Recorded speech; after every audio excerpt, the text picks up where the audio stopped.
slow up, no I don't take shit. I got no love for the fakeness. If you wanna play tough and wanna hate this, I'll always show up.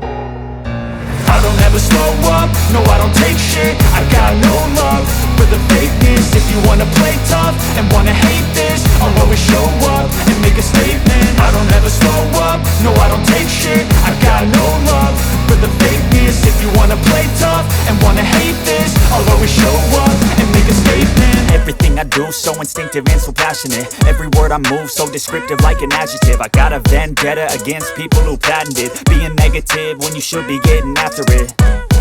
I got facts over tracks, this and that. Spitting slow, spitting fast, I could roast, I could gas. Think I'm okay at last, but I don't know if that can erase all the past. And the pettiness, a reflection of the emptiness. Hilarious, you think you're worth my time, you're delirious. Mysterious, because you hide behind a fake exterior. Inferior, you know I'll always be a bit superior. Get off of me, this ain't no humble brag. I want you to hear words, you can say them back. I want you to feel free from the chains at last, and to believe in what you got, it was built to last, yeah.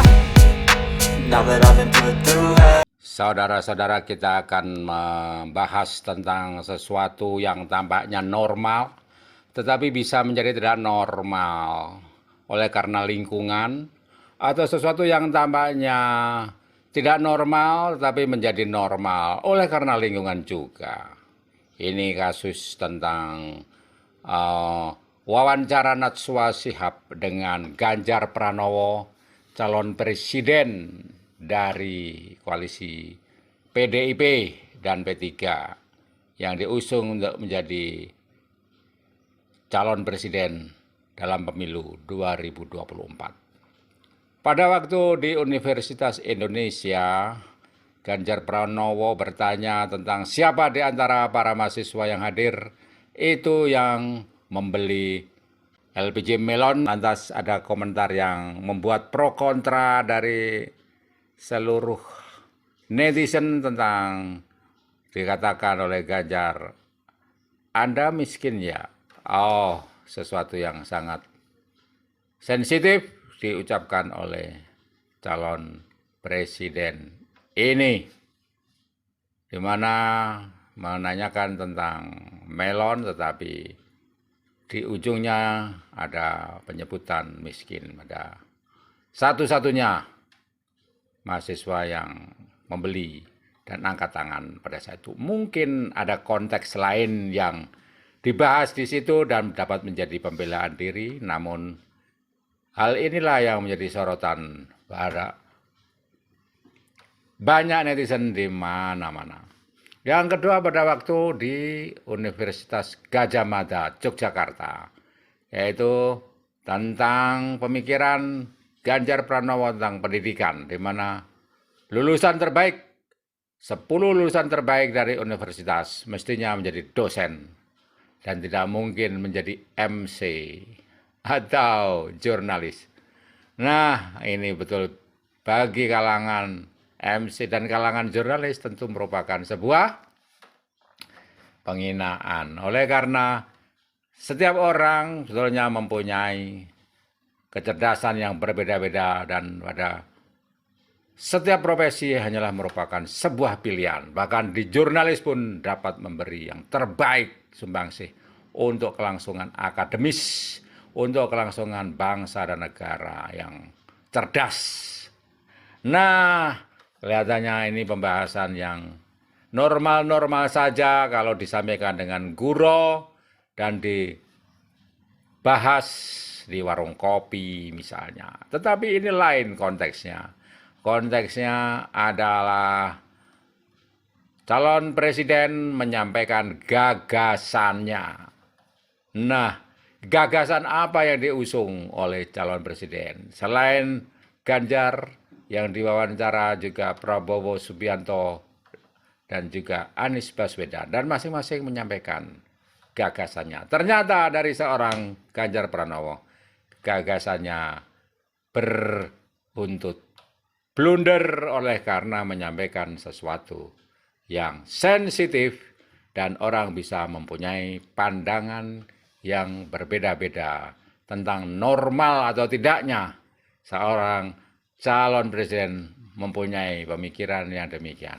ada yang mengkaitkannya dengan kecerdasan komunikasi, ada yang mengkaitkannya dengan otentisitas atau keaslian pribadi seorang calon presiden yang akan dituntut banyak hal dalam menghadapi publik, tidak hanya di publik dalam negeri tapi juga luar negeri. Dan di dalam negeri pun mempunyai banyak lapisan dari masyarakat, berbagai strata ekonomi. Nah, dan banyak lagi kontroversi bisa diangkat tentang cara ngomong, cara pembawaannya, dan lain sebagainya.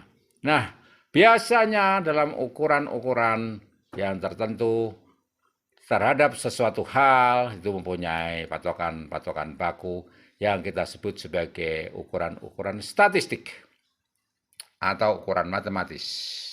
Misalnya kriteria-kriteria di perusahaan ada standar operasional prosedur yang harus ditaati dan dilakukan oleh karyawan. Ketika karyawan itu melanggar dari prosedur baku yang ditetapkan oleh perusahaan, 1, 2, 3, dia bisa mendapatkan sanksi yang pertama, kedua, atau ketiga.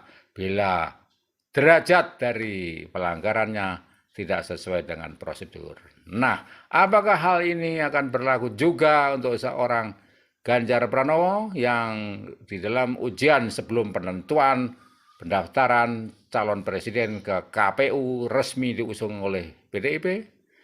Nah, hal ini menimbulkan banyak spekulasi oleh karena sesudah acara di Universitas Indonesia di Depok dan Universitas Gadjah Mada di Yogyakarta itu ada muncul wacana untuk menduetkan Prabowo Subianto dengan Ganjar Pranowo dan disambut dengan Puan Maharani mengatakan bahwa dalam politik semuanya mungkin dan dilihat perkembangannya nanti. Nah, saudara-saudara, terserah Anda untuk menilainya, namun untuk membawa suatu landasan filosofis, teoritis terhadap kasus tentang normal atau tidak, tentang apa yang dilakukan oleh Ganjar Pranowo itu di dalam kapasitasnya sebagai calon presiden, kita akan secara objektif dan bijaksana menentukan dan kita punya landasan teori yang akan diuraikan dalam analisis santai trending topik ini. Saudara-saudara, kita sering melihat orang menilai segala sesuatu itu berdasar angka atau statistik, di mana bila tidak sesuai dengan angka yang diterakan atau yang dipakai sebagai standar, maka orang yang dimaksud atau sesuatu yang dimaksud atau apapun yang dimaksud itu dikatakan tidak normal oleh karena tidak sesuai dengan ukuran yang ditetapkan. Nah, tema penting lain yang terus ada di dalam karya Josh Kangelheim itu terkait dengan hal ini, tentang sesuatu yang resmi disebut sebagai normal itu apakah seperti yang dinyatakan orang harus sesuai dengan angka atau ukuran atau statistik yang diterakan itu. Definisi normal tentang statistik yang berkaitan dengan normal, normal yang dikatakan sesuai dengan statistik atau angka. Itu yang sering terjadi di mana-mana sejak zaman dulu sampai sekarang. Namun ternyata itu hanya salah satu cara yang dipakai untuk mendefinisikan yang normal adalah dengan menggunakan norma-norma statistik. Jadi hanya salah satu, karena sebetulnya tidak hanya cukup dengan statistik. Tidak hanya dengan ukuran-ukuran yang baku dan kaku, segala sesuatu disebut normal itu. Bagi Josh Kangelheim, penelitian yang berlangsung di abad ke-20, ya, penelitian abad 20 itu mampu menunjukkan bahwa suatu makhluk bisa hidup normal secara sempurna meskipun kurang terkait dengan rata-rata statistik. Jadi tidak hanya dengan ukuran-ukuran baku saja yang kaku, yang matematis, yang sesuai dengan standar saja sesuatu bisa disebut normal. Ini penelitian Josh Kangelheim pada abad ke-20. Nah, memang di situ ditunjukkan oleh dia bahwa seekor monster atau suatu anomali bisa tetap normal di dalam pengertian ia membentuk norma-normanya sehubungan dengan lingkungan tempat ia berada. Jadi sesuatu yang tidak normal seperti monster yang merupakan keanehan itu sebetulnya karena dia mempunyai tempat tinggal sendiri, lingkungan sendiri, dan sebagainya yang berkaitan dengan kehidupannya, maka monster itu sesungguhnya termasuk kategori normal, bukan ukuran yang diterapkan pada makhluk hidup yang lain. Nah, secara terpisah, makhluk hidup serta lingkungannya tidak normal. Tetapi hubungan mereka lah yang membuat mereka begini. Jadi dalam hubungan antara satu dengan yang lain, kita dapat menemukan sesuatu yang disebut normal. Bukan hanya pada satu ukuran saja. Dan dalam pengertian ini, suatu keanehan atau anomali bisa jarang ada, bisa jarang terdapat. Dan tetap masih bisa, tetap normal.